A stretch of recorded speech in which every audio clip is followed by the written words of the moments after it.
এভাবে একবার দই চপ বানিয়ে দেখুন, নরম তুলতুলে এই মিষ্টিটা খেতে এত ভালো লাগবে, মানে একবার বানিয়ে খেলে তো বারবার তো বানিয়ে খেতে ইচ্ছে হবে, আর মুখে দেবার সাথে সাথেই মিলিয়ে যাবে।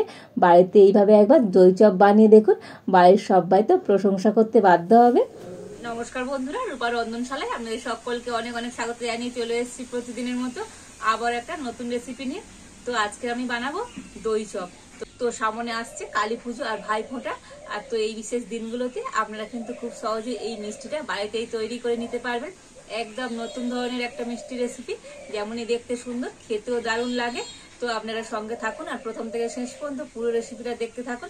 আশা করি আজকের রেসিপিটা আপনাদের অনেক অনেক ভালো লাগবে। আর আমার চ্যানেলে নতুন বন্ধু হয়ে থাকলে চ্যানেলটা সাবস্ক্রাইব করে পাশে থাকবেন। তবে চলুন দেরি না করে শুরু করে দিই আজকের রেসিপিটা। দেখুন, এবার আমি এখানে ময়দা নিয়ে নিয়েছি, আর এই বাটি মাপ করে আমি 2 বাটি ময়দা নিয়ে নেব।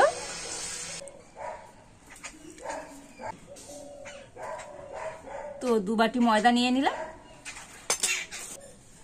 তো ময়দার মধ্যে অল্প একটু সামান্য পরিমাণে লবণ দিয়ে দেব, দিয়ে দেবো বেকিং সোডা। তো এই চামচের 4 ভাগের 1 ভাগ দিয়ে দিচ্ছি, আর দিয়ে দেবো বেকিং পাউডার ওই একই মাপে।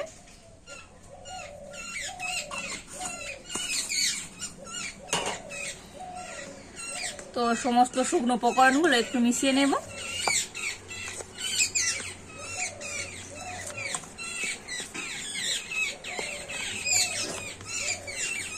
আর এবার আমি এর মধ্যে দিয়ে দেব 2 চামচ সাদা তেল। আর এবার আমি হাত দিয়ে একটু ভালো করে মেখে নেব, মানে ময়দাটাকে ভালো করে ময়ম করে নিতে হবে। তো আপনারা সাদা তেলের পরিবর্তে এখানে ঘিও দিতে পারেন।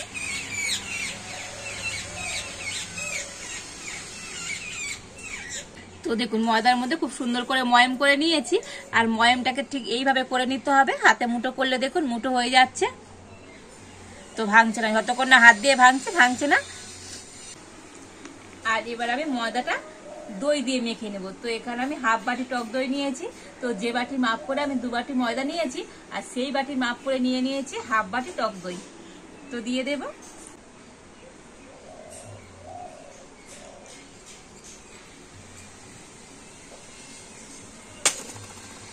আর এই টক দই দিয়ে ময়দাটাকে এবার মেখে নেব।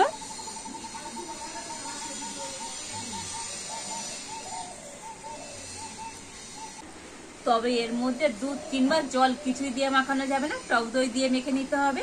আর এইরকম 2 বাটি ময়দার জন্য হাফ বাটি টক দই হলে খুব সুন্দর করে ময়দাটা মাখা হয়ে যাবে। তো আপনারা একটা বাটি কিংবা কাপ মেপে নিয়ে নেবেন, দেখবেন তো এক নম্বর রেসিপিটা আপনাদের পারফেক্ট হবে। তবে এই মাখাটা তো একটু অন্যরকম হবে, একদম মসৃণ মোলায়েম হবে না। তো দেখুন একটু এরকম ফাটা ফাটা থাকবে, আর যে খুব ভালো করে হাত দিয়ে ঠেসে ঠেসে মাখতে হবে তেমন নয়। তো মোটামুটি এইভাবে মেখে নিলে হবে। আর এবার আমি হাত দিয়ে একটু এইভাবে ছিঁড়ে দেব। এইভাবে করে দিলে দই চপটা খুব সুন্দর খাসতে হবে, খেতে ভালো লাগবে। তো আবার আমি হাত দিয়ে এইভাবে মেখে নেব।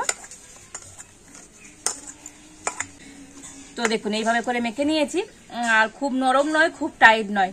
তো দেখুন, আর এই রকমের কিন্তু ফাটা ফাটা হবে। তো ডোটা রেস্টে রাখার প্রয়োজন নেই, আমি সরাসরি দই চপগুলো তৈরি করে নেব। তো এখান থেকে অল্প করে নিয়ে নিলাম। এবার হাত দিয়ে একটু এইভাবে গোল করে নেব, একটু চ্যাপটা করে দেব।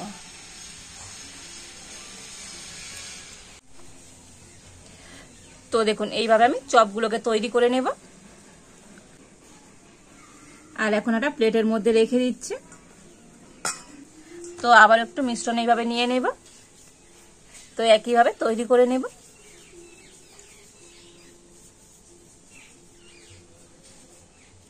আর একটু এরকম চ্যাপটা করে নিতে হবে।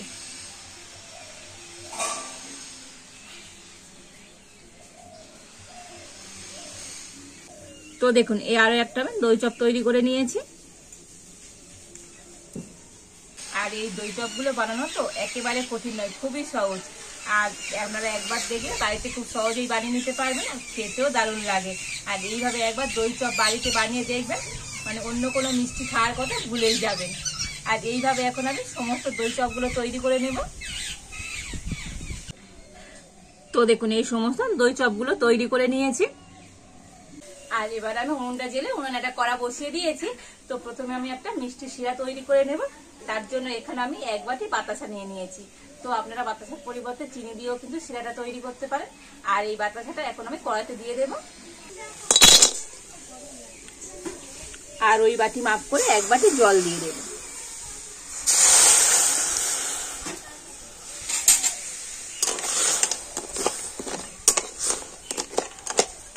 আর এইভাবে নাড়াচাড়া করে নিলে বাতাসা খুব সুন্দরভাবে গলে যাবে।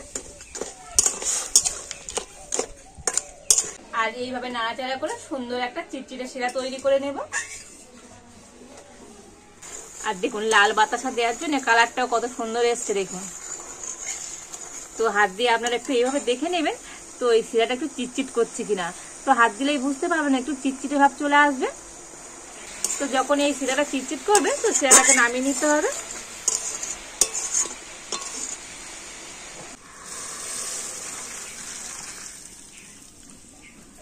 তো এই শিরাটা এখন আমি ঢাকা দিয়ে রেখে দেব। আর এবার আমি কড়াইতে দিয়ে দেব সাদা তেল।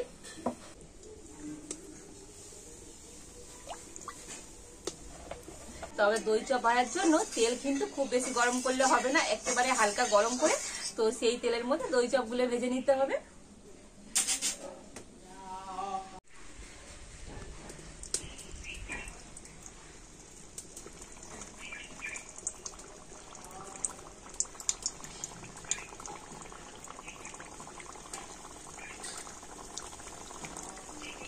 তবে সবগুলো দেব না, অল্প অল্প করে ভেজে নেব। তো এক সাইডে একটু ভেজে নিয়েছি আর এবার আমি উল্টে দেব।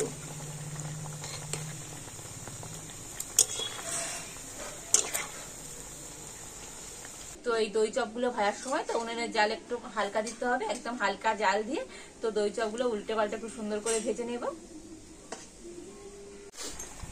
তো দেখুন দই চপগুলো খুব সুন্দর করে ভেজে নিয়েছি। তো আর বেশি ভাজবো না, এবার আমি এগুলোকে তুলে নেব।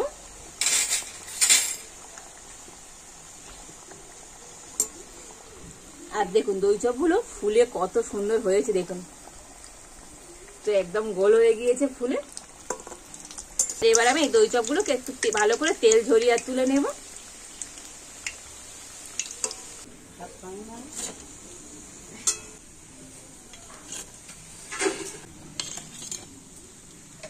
আর ওই একইভাবে বাকি দই চপগুলো আমি ভেজে নেব।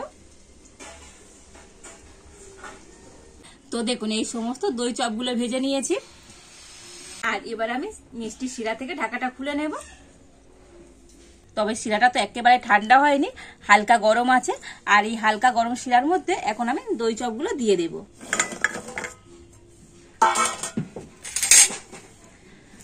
আর একবার করে আমি উল্টে পাল্টে দেব।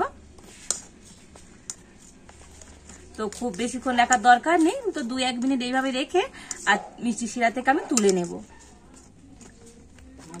তো এই দই চপগুলো আমি শিরার মধ্যে রেখে তো 2 মিনিট রেখে দেবো। তো একটু ঢাকা দিয়ে রেখে দেবো। আর ততক্ষণে এখানে আমি দেখুন টক দই নিয়ে নিয়েছি। আর এই টক দইটা এখন ভালো করে ফেটিয়ে নেব। তো একটা ব্লেন্ডার দিয়ে ভালো করে টক দইটা ফেটে নিতে হবে।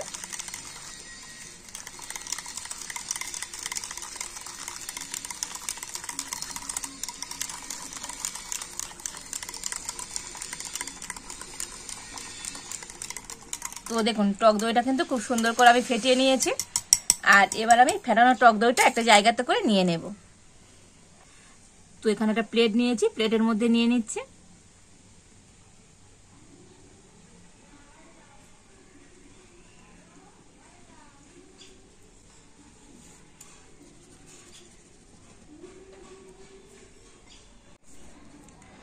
তো দেখুন টক দইটা প্লেটের মধ্যে করে নিয়ে নিয়েছি।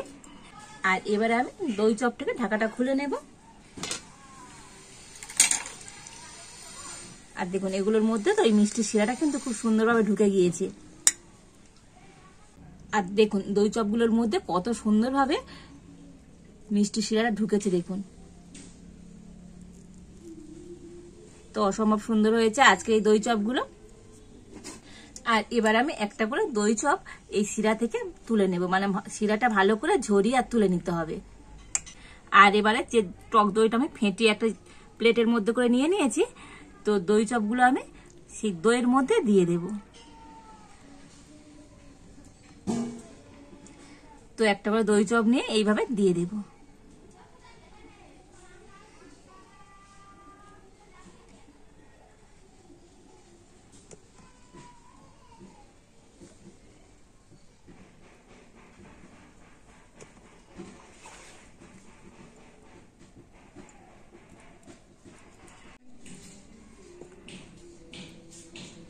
তো দেখুন সমস্ত দই চপগুলো দইয়ের মধ্যে দিয়ে দিয়েছি।